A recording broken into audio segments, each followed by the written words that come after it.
Hello. Tonight, we open an old case file, one that has never rested. We are standing in the middle of a barren, wind-swept desert plain, far from the tourist trails of Giza or Luxor. This is Amarna. The ruins here are not grand stone temples, but the sun-baked mud brick foundations of a city that was built, lived in, and violently erased in less than 2 generations. This was Akhetaten, the horizon of the Aten. I am holding a small fragmented stone block, a talatat, recovered from the ruins. It's carved with a strange new style of art, a ray of the sun ending in a tiny hand offering life.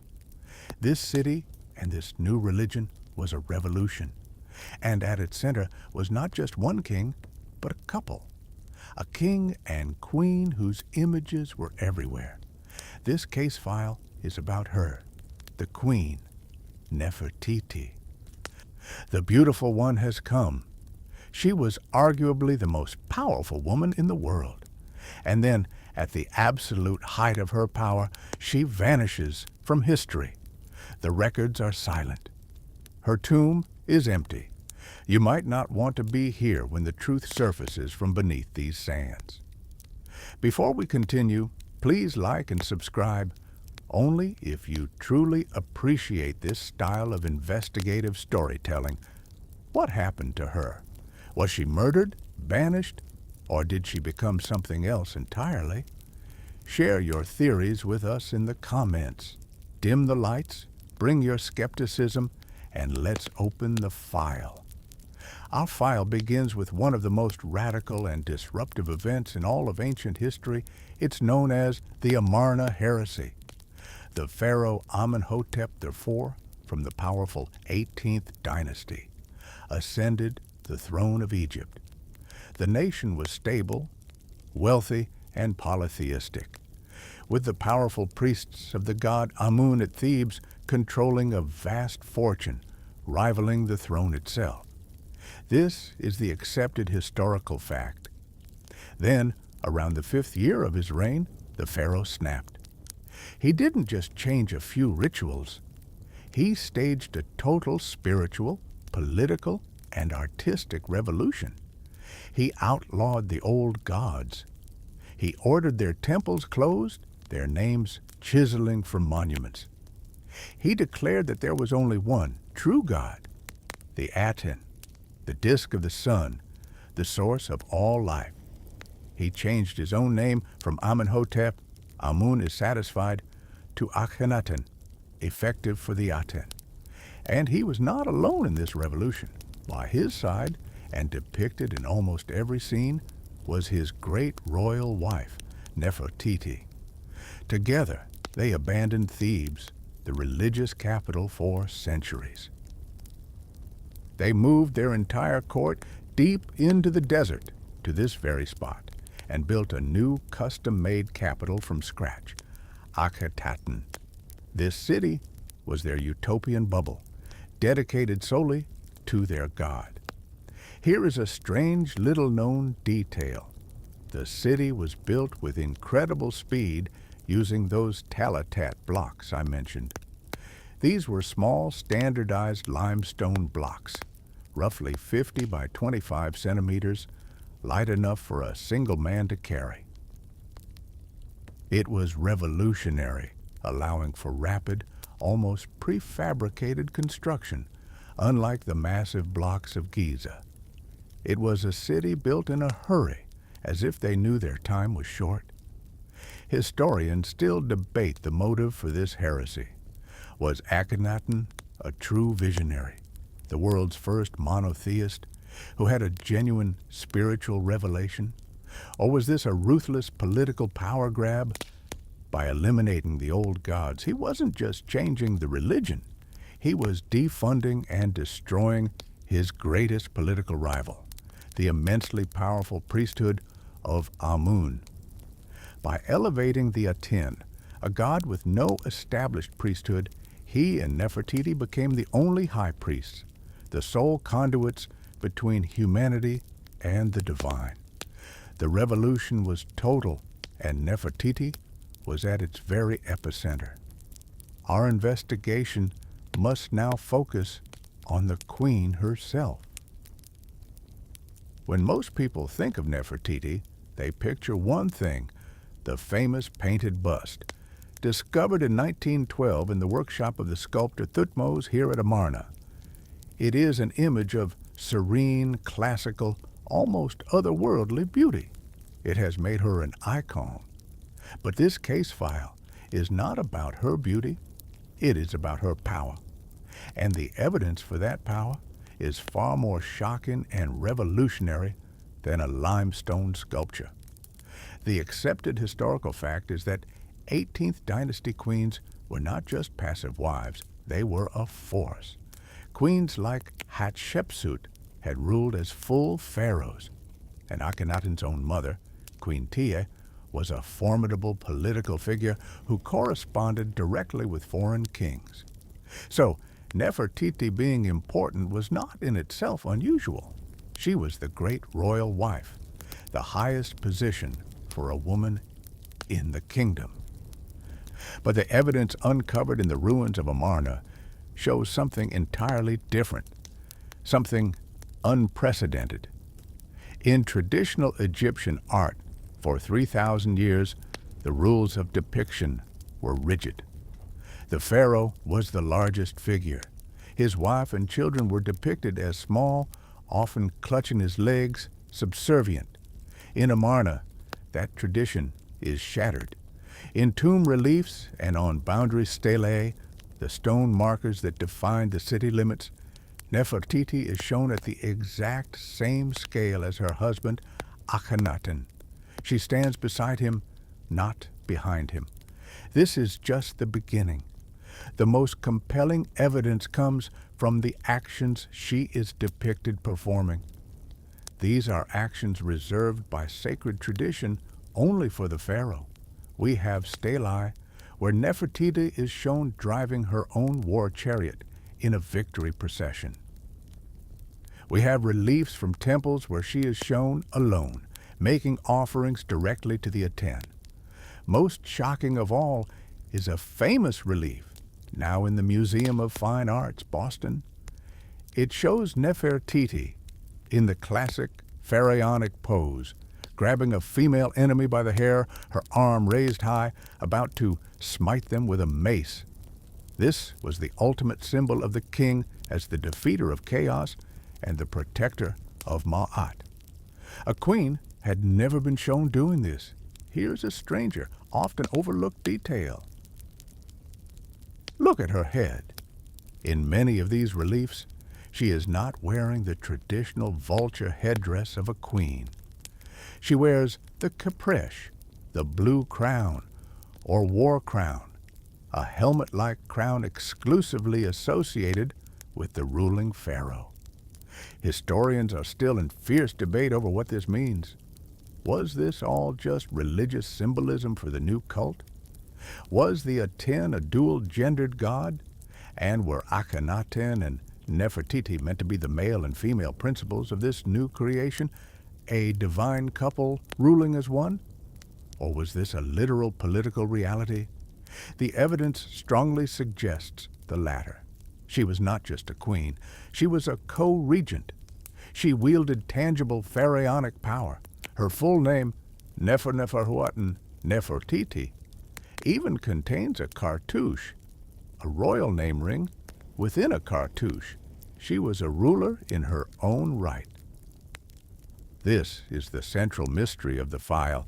We have established a woman who has broken every tradition, who stands equal to the king, who wears the crown of a warrior pharaoh and is the high priestess of a new religion. She is at the apex of her power. And then, in the 12th year of Akhenaten's reign, the records go completely silent. She vanishes. Our case file now arrives at its central, most critical piece of evidence, a void. We are in the 12th regnal year of Akhenaten. The city of Akhetaten is thriving. The new religion is at its zenith. And Nefertiti is, as we've established, a co-ruler in all but name. we have records from this year of a grand reception of foreign tribute. This is a massive international event, a sort of ancient world's fair, where all the vassal states of Egypt's empire come to Amarna to pay homage. And in the reliefs depicting this event, Nefertiti is there, front and center, by her husband's side, showered in the rays of the Aten. This is the last time she is indisputably seen. After year 12, her name, Nefertiti, stops appearing on any new official monuments, stelae, or tomb inscriptions. She is gone. This is not a gradual fade from public life. It is a sudden, jarring halt. In a civilization obsessed with records where a person's existence was guaranteed by their name being written down, this silence is the equivalent of a public execution. This abrupt absence is the accepted historical fact. But what replaced her? This is where the file gets incredibly complicated. The evidence is not just an absence, but a substitution. As Nefertiti's name vanishes, the name of her eldest daughter, Meritaten, is suddenly elevated. Meritaten, who was already married to a prince, or perhaps even her own father, Akhenaten, is suddenly given the title of Great Royal Wife. This is a crucial clue. Why would the king need a new great royal wife if Nefertiti was still present? This strongly suggests Nefertiti was at the very least no longer in that role. Here is a stranger, more confusing detail. Almost simultaneously with Nefertiti's disappearance, a new, ephemeral co-regent appears in the records. This figure is given a throne name, Smenkhkare, and a personal name, Smenkhkare. This Smenkhkare is a complete enigma. He, and most records do suggest a he, is given royal titles, rules alongside Akhenaten for a very short, chaotic period, and then also vanishes, just before Akhenaten's own death around year 17. So, the timeline is this. Year 12, Nefertiti is at the peak of her power. Shortly after, she disappears. Her daughter is elevated to her title. A mysterious male co-regent appears. Then, everyone vanishes, leading to the brief reign of the boy king Tutankhamun, who will ultimately destroy everything we are investigating. Historians still debate what this vanishing truly means. The debate splits into three main channels, which our investigation will now pursue. Hypothesis 1. Nefertiti did not vanish at all. She simply changed her name and her gender, becoming the male pharaoh Smenkhkare. Hypothesis 2. Nefertiti fell from grace. She was disgraced, politically outmaneuvered or banished, and her daughter was put in her place. Hypothesis 3. The simplest and most brutal answer. Nefertiti died, not of old age, but suddenly, either from an accident, an assassination, or, as some evidence suggests, a devastating plague that was sweeping through the region. The file is open. The primary suspect has vanished, and three competing narratives have emerged from the void she left behind. We will now investigate the first and most sensational hypothesis. Nefertiti never vanished. She simply became someone else. This theory posits that in the chaotic final years of Akhenaten's reign, the queen, to preserve the Aten revolution and her own power, underwent a complete transformation.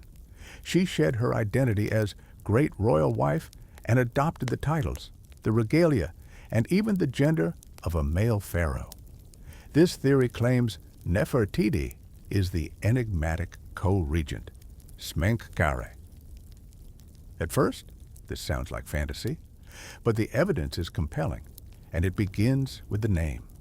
The accepted fact is that a female pharaoh, Hatshepsut, had ruled Egypt just a few generations earlier. She had successfully ruled for over 2 decades, adopting all the male titles and even being depicted wearing the traditional false beard of the pharaoh. The precedent existed. Nefertiti would not have been the first. The primary evidence for this hypothesis lies in the royal cartouches. Nefertiti's full name was Nefertiti. Beautiful are the beauties of the Aten. The new co-regent who appears after her disappearance has a throne name, Ankh-Keperur, and a personal name, Smenkhkare. This seems different.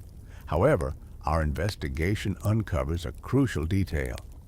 This new co-regent also used the name Ankh-Keperur Nefertiti. The names are virtually identical. Furthermore, in some hieroglyphic inscriptions, the name Nefertiti is written with a feminine pronoun she, even when associated with the king's titles. This is a grammatical smoking gun for many proponents of this theory. It suggests a scribe, in a moment of confusion or habit, correctly identified the new king as a woman. Historians are fiercely divided. Some argue Smenkhkare was a separate person, perhaps a son of Akhenaten by a minor wife, or a brother, who was married to Nefertiti's daughter Meritaten to secure the throne. But the art from the period only deepens the mystery. There is a famous unfinished stela, Berlin 2371, that shows Akhenaten on a throne, with a second younger pharaoh sitting intimately on his lap, cupping his chin. This second figure is identified as the co-regent Smenkhkare. The pose is so unusual, so tender, that it has led to decades of speculation. But let's look at this through the lens of our investigation. We know the Amarna art style was intimate. Akhenaten was often shown kissing his daughters. What if this isn't a depiction of a male lover, as some have sensationally claimed? What if it's an artist, so used to carving the intimate poses of Akhenaten and Nefertiti, who simply adapted that template for the king and his new co-regent, who was Nefertiti all along? This theory suggests a motive. Akhenaten's revolution was failing. The military was restless, and foreign enemies were pressing at the borders. Perhaps Nefertiti, the war crown wearer, adopted a male persona to legitimize her command of the army, just as Hatshepsut had done. She became Smenkhkare, the effective pharaoh, while her aging, perhaps ailing husband retreated into his religious dogma. In this scenario, she wasn't erased.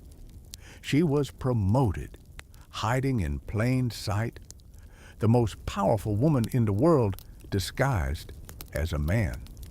The Smenkhkare hypothesis from Section 4 is intricate, a story of political disguise and hidden identity. But our case file must now turn to a second, competing hypothesis. This one is less about intrigue and more about brutal simplicity. Nefertiti did not become a king. She was either politically destroyed or she simply died. Let's investigate the possibility of disgrace. The accepted fact is that the Amarna Revolution, while total, was deeply unpopular outside the bubble of the new city. The old priesthood of Amun, now disenfranchised and stripped of their immense wealth, was a powerful and patient enemy. The military, busy dealing with revolts in Egypt's Syrian territories, may have distrusted this new, pacifist-leaning religion. The common people, forbidden from worshiping their local gods, were likely confused and resentful. This entire revolution rested on the shoulders of two people, Akhenaten and Nefertiti. But what if their zeal was not equal? Historians still debate the true dynamic of their relationship. We see her as the smiter of enemies, the wearer of the war crown.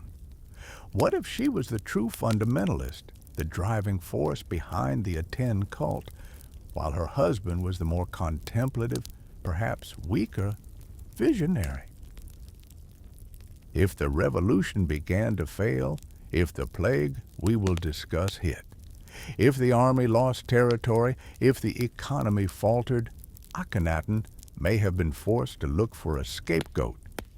Or he may have been pressured by his advisors, perhaps even his own mother, the powerful Queen Taye, to compromise, to begin restoring the old gods, to stabilize the kingdom. In this scenario, Nefertiti, the ultimate symbol of the heresy, would have become a political liability. This hypothesis explains the sudden elevation of her daughter Meritaten to great royal wife. This wasn't a ceremonial move, it was a replacement. Nefertiti was disappeared, banished to a remote palace, perhaps the northern palace at Amarna, where she lived out her days under house arrest, her name stricken from public record. But there is a second, even cleaner explanation: a sudden, non-political death. Our investigation uncovers a dark shadow looming over the city of Amarna during these exact years. The cuneiform tablets found here, the Amarna letters, which were the diplomatic correspondence from foreign kings, speak of a devastating sickness or plague that was ravaging the Near East. This pestilence brought by Hittite soldiers was sweeping through Syria and Canaan right on Egypt's border. Here is a chilling and often overlooked detail. The royal family at Amarna was not spared. The royal tomb, carved into the cliffs east of the city, contains a heartbreaking, intimate scene. It depicts Akhenaten and Nefertiti, their bodies limp with sorrow, weeping over the lifeless body of their second daughter, Mekhetaten. Other daughters, Neferneferur and Setapenre, also vanish from the record around this time, as does a secondary wife of Akhenaten, Kia. Death was a constant visitor to the royal palace. What if Nefertiti was simply one of its victims? It would have been sudden, a fever, a cough, and in a matter of days the most powerful woman in the world would be gone.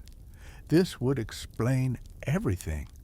It explains the abrupt stop in the records, year 12. It explains why her daughter had to be hastily promoted to great royal wife. The vital ceremonial role could not be left empty. It even explains the rise of Smenkhkare, who may have been quickly married to the newly promoted Meritaten to stabilize the dynasty. In this scenario, there was no conspiracy, no banishment. There was only a human tragedy, a biological event that cared nothing for crowns or gods.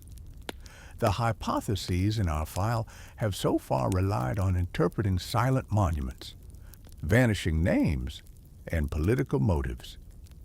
But our investigation now moves from the sands of Amarna to the royal cachette in the Valley of the Kings. We are opening the forensic file. In 1898, inside tomb Cave 835, a tomb used as a hiding place by New Kingdom priests to protect royal mummies from robbers, a discovery was made. Alongside the mummies of great pharaohs like Thutmose IV and Amenhotep III, 3 unwrapped, unidentified bodies were found in a side chamber. One was an old woman, Queen Tiye, one was a young boy, and the third was a mummy known to us only as the Younger Lady. This mummy, KV35YL, is perhaps the most critical and most controversial piece of physical evidence in the Nefertiti case. The accepted fact is that this is the body of a royal woman from the Amarna period. She died young, likely in her late 20s or early 30s. Her head was shaved, and she was buried with a rare, royal-style wig. For a century, her identity was unknown. But in 2010, a sweeping DNA analysis was conducted on the royal mummies of the 18th dynasty. The results were a bombshell. The DNA proved conclusively that the younger lady was the daughter of Pharaoh Amenhotep III and Queen Tiye. This makes her a full-blooded sister to the heretic king Akhenaten. The DNA also proved that she was the biological mother of King Tutankhamun. This forensic evidence does not solve the case. It explodes it into a new, more complicated phase. The long-standing historical consensus, based on all available inscriptions, is that Nefertiti's children with Akhenaten were 6 daughters. There is not a single inscription that names her as the mother of Tutankhamun. This places us at the center of a fierce academic debate. Hypothesis A. The younger lady is Nefertiti. If this is true, we must rewrite history. It means Nefertiti was not just Akhenaten's wife, but also his full sister, a fact not supported by any of her known titles. It also means she did bear him a son, Tutankhamun, but for some unknown reason, this son was never depicted with her, while her 6 daughters were. Hypothesis B. The younger lady is not Nefertiti. She is another, previously unknown full sister of Akhenaten, whom he also married. This would make this sister, not Nefertiti, the mother of Tutankhamun. This would preserve the 6 daughters narrative for Nefertiti, but creates a new, high-status ghost wife we have no other record for. Now, we must examine the strange, violent details of the mummy herself. Her body was not treated with the full, lavish respect of a queen. More disturbing are the injuries inflicted in antiquity. Her left arm was broken and torn from her body, and her face, specifically her mouth and cheek, was shattered by a heavy, brutal blow. This was not a robber's damage. This was a deliberate, targeted desecration. This was damnatio memoriae. In Egyptian belief, to destroy a person's mouth was to kill them in the afterlife, to stop them from speaking their name and thus existing for eternity. If this is Nefertiti, who hated her this much? Was it the priests of Amun, taking their revenge on the heretic queen who tried to destroy their gods? Or was it her own successors, perhaps Horemheb, trying to erase every trace of the Amarna family? This anonymous woman in KV-35, her face smashed, her identity trapped in a paradox of DNA and inscriptions, is a physical testament to the hatred that brought the Amarna heresy to its violent end. The case file on Nefertiti is now laid bare. We have traced her meteoric rise from great royal wife to a co-ruler who wore the crown of a pharaoh. We have stood at the precipice of year 12, the moment she reached the apex of her power and the moment she was erased from the record.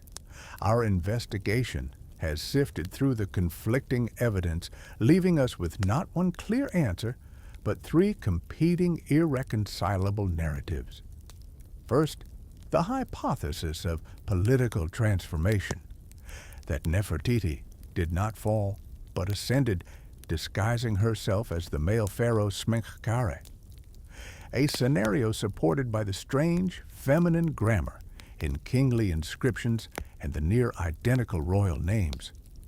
A political thriller where the queen becomes a king to save a dying revolution.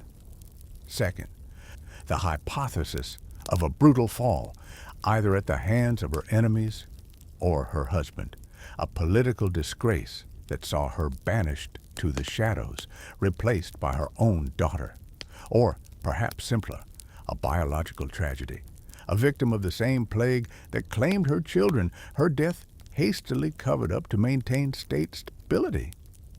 And third, the forensic paradox, the younger lady, the mummy in KV-35, whose DNA makes her the mother of Tutankhamun, yet whose brutalized face, smashed in an act of ancient vengeance, leaves her identity trapped. To believe this is Nefertiti, we must accept she was Akhenaten's sister, a fact the inscriptions deny. To believe it's not her, we must invent a new phantom queen for whom no other evidence exists. But all these theories are overshadowed by the final act of this story, the vengeance.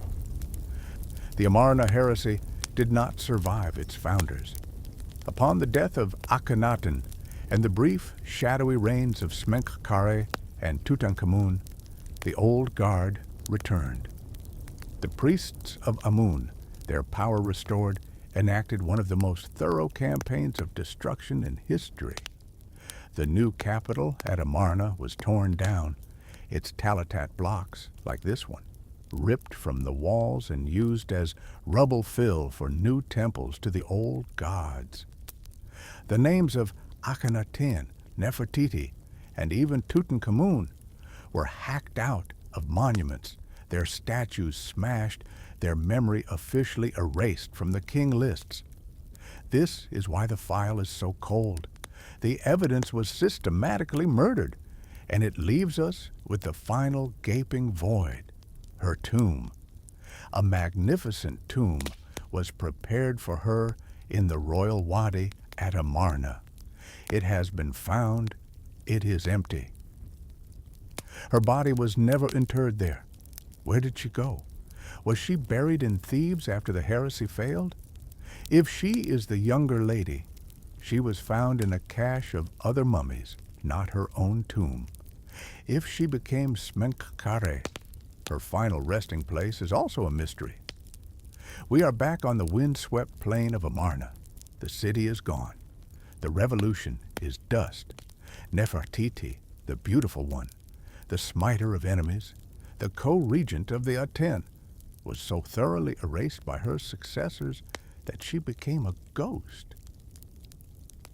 Ironically, she is now one of the most famous figures in history, but only because of a single unfinished portrait bust, found by chance in a sculptor's abandoned workshop.